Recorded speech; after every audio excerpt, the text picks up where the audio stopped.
کہ روزے کی فضیلت دیکھیے، اللہ کیا فرماتا ہے، الصوم لی وانا اجزی بہ، کہ روزہ میرے لیے ہے اور اس کا اجر میں خود ہی دوں گا، اور ایک میں وانا اجزا بہ، کہ میں ہی اس کا بدلہ ہوں۔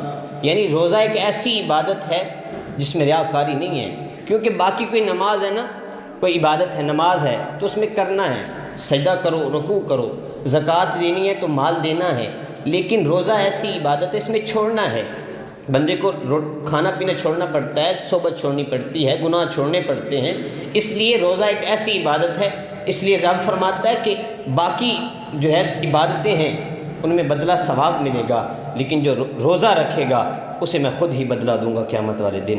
اور ایک روایت میں کیا فرمایا، میں خود ہی اس کا بدلہ ہوں، یعنی میں اس کو ملاقات عطا فرماؤں گا، اپنا دیدار دوں گا۔ بلکہ ادھر دیکھیے مفتی احمد یار خان نعیمی، آپ نے بڑا خوبصورت نقطہ دیا، آپ کہتے ہیں کہ بندہ جو اطاعت کرتا ہے، نماز پڑھنا، یہ زکوٰۃ دینا، حج کرنا، یہ اطاعت ہے رب کی، اچھے اعمال کرنا، تو اطاعت کا بدلہ کیا ہے؟ اطاعت کا بدلہ انعام ہے، ثواب ہے، لیکن روزہ عشق ہے، روزہ عشق ہے، اور عشق کا بدلہ لقائے یار ہوتا ہے۔ فرمایا کہ تم نماز پڑھو، زکوٰۃ دو، باقی عبادات کرو تو تمہیں ثواب ملے گا، لیکن جب تم روزہ رکھو گے تو روزے کا اجر کیا ہے؟ وَأَنَا أَجْزِي بِهِ، جب تم روزہ رکھو گے تو تمہیں اپنا دیدار عطا کروں گا۔ روزہ رب سے ملاقات ہے، لقائے یار ہے۔ لقائے یار کا کیا مطلب ہوتا ہے؟ رب کا دیدار نصیب ہوتا ہے بندے کو، لقائے یار ملتی ہے۔ روزے میں بڑی فضیلتیں ہیں، اتنی فضیلتیں ہیں روزے میں، اگر دیکھیے حضور صلی اللہ علیہ وسلم کی حدیث حضرت ابو ہریرہ سے روایت ہے، قال رسول اللہ صلی اللہ علیہ وآلہ وسلم اذا دخل رمضان فتحت ابواب جنت، یعنی حضور نے فرمایا کہ جب رمضان آتا ہے تو جنت کے دروازے کھول دیے جاتے ہیں۔